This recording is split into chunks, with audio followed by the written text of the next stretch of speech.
This is Mary. Welcome to the IHC Craft Room. In today's video, I'm going to show you how I made these awesome smelling scented candles.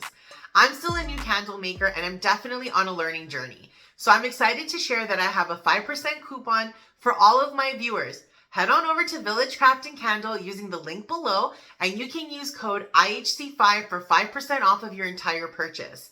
And you can purchase there all of the products that I use to make this candle and this one too. So, are you ready? Let's get crafty together. For materials, we're going to start with, of course, our soy wax. We're going to be using container soy wax from American Soy Organics. And next is the Stabilo 20 wicks. These have a burn pool of 2.5 to 3 inches in diameter. Next, we need Wick Stickums to hold our wicks down. And then we have Magenta Liquid Dye. This is my first time using liquid dye. And then we have, of course, our fragrance oil. Today we're going to be using Tropical Sunset. It smells amazing. And last but not least, our Lux jars. These are two 9-ounce Lux jars, and that's what we're going to be using to pour our wax into. For tools, we'll be using parchment paper, paper towels, a small saucepan for our double boiler, a small pour pot, glass measuring cup, a scale, a temperature gun, some rubber gloves, wick centering tools, a marker, a stir stick, and a pot holder. To begin making our candles, we're going to start by getting the water boiling on a low simmer. And as that's happening, we're going to measure out our wax. I'm just using a kitchen scale here and making sure that whatever vessel you're using to measure your wax, that when you place it on your scale, you zero out its weight so that you're only measuring the weight of the wax. Next, I'm going to pour my wax into my small pour pot. We're going to need a pound of wax to fill both of our 9-ounce jars. So let's measure out 453 grams because that equals 1 pound of wax. Now, I don't know what kind of miracle just happened here that I managed to get bang on to 453 grams without much effort. But hey, congratulations to me. Way to go, Mary. We're using 100% soy wax, and this is a container soy wax, which is designed to give great adhesion to your jar and minimizes shrink when poured cool. We'll talk a little more about this wax as we continue, but first, let's measure our fragrance oil. I'd like to make these candles with 10% fragrance load. So since we have 453 grams of wax, 10% of that is 45.3 grams of fragrance, or rather mils of fragrance. But I'm just using grams because I'm too lazy to go back and forth between the settings on my scale. You'll notice that I've put down a piece of parchment paper and some paper towel on my scale before I start pouring my fragrance oil into the measuring cup. I do this solely because when under pressure to be precise, it's not uncommon for me to be spazzy and cause a disaster. Since this is fragrance oil and I don't want my table to permanently smell like it, I'm using precautions. So be forewarned. That's the same reason why I'm wearing gloves. You don't need to wear gloves. I strictly wear the gloves so that my hands don't smell like fragrance oil for the next 4 days.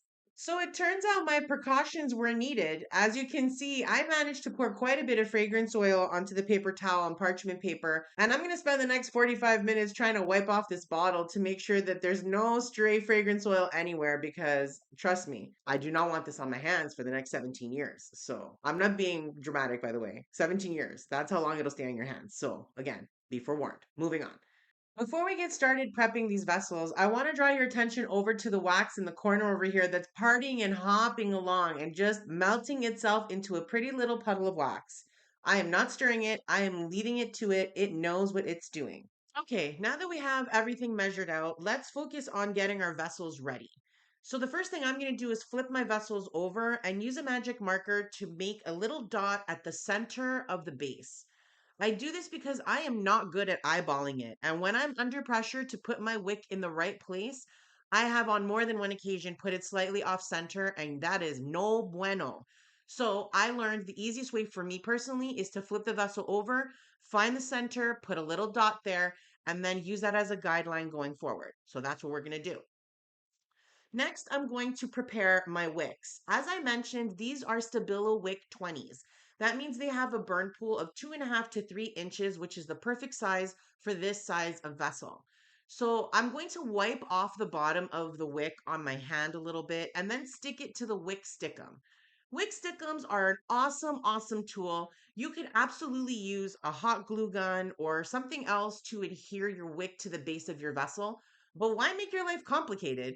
Wick Stickums are freaking awesome. So peel off the sticker, put your wick on it, and then flip your vessel over. And we are going to put our wicks now directly on that red dot. I don't know why I tried to stick the wick down with my hand. Can't fit my big man hands in this little teeny tiny vessel.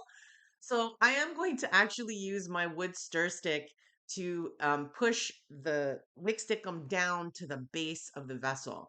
You can use pretty much anything. I use a fork, I've used a spoon, I've used chopsticks, whatever makes you happy inside your heart. Just make sure that that wick stickum is completely stuck to the base of your vessel. Because if it's not, your wick will float. And you do not want a floating wick because that is also very mucho no bueno. Now that the wax is completely melted, I'm going to stir it a bit and just break up the little bit that's left in the bottom and let it completely melt. I'm going to use my temperature gun here just to see what the temperature is, and we're at 190 degrees Fahrenheit with the wax fully melted. So I'm going to take it off the burner and get ready to add my fragrance oil and liquid dye. After I take the wax off the burner, I'm going to measure the temperature again, and it's now at 184 degrees Fahrenheit, which is still too high, but I decide to pour in my fragrance oil anyway and give it a mix. Next, I'm going to add in some liquid dye, and I've never used liquid dye before, so I don't know how much I want to use or how vibrant I want this color to be. So I'm going to go with somewhere in the middle of conservative and aggressive and go with 4 drops.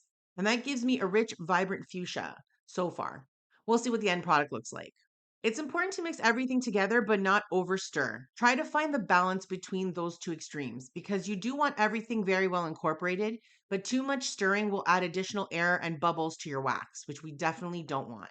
Now that we have that all mixed up, it's time to pour our candles. And the temperature just before pouring is 163 degrees Fahrenheit. In retrospect, I wish I had poured it a little cooler, and that's something we'll discuss a little bit later. But for right now, let's focus on pouring our wax mixture into the vessels.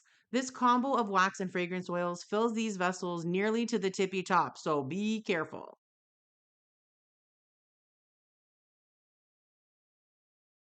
Now it's time to set up our wicks and make sure that they stay centered in our candles as they cure. This is super important because you definitely don't want your wicks floating around in the ether. I got these wick centering tools from Michaels Canada, but you can get them all over the place. You can use clothespins, you can use a pencil. There's a ton of different ways you can keep your wick centered. And I'm probably using these incorrectly right now because I have so much wax in these vessels that I just can't put them the other way. But hey, c'est la vie.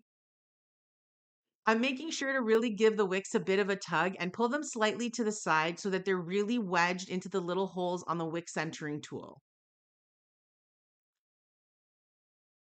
As you can see, the wicks are nice and straight and right in the center, which is exactly what we want. It has now been about 24 hours since I poured these candles, so I'm going to take the wick centering tool off and have a quick look at how they've set up overnight.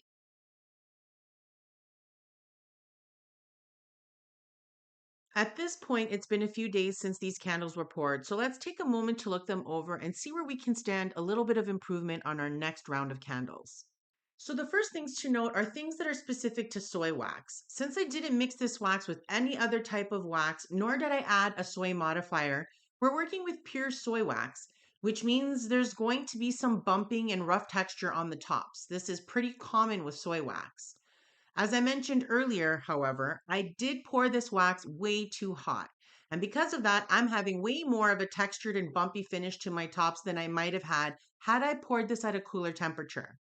Another thing to note about pure soy wax is that it naturally has this element of frosting. So when you add dye, it's only going to emphasize that frosting all the more. So that's something to know. But all these little things that I'm pointing out here, the sinkholes, the adhesion to the side of the vessel, the wet spots, and all of these other little issues here.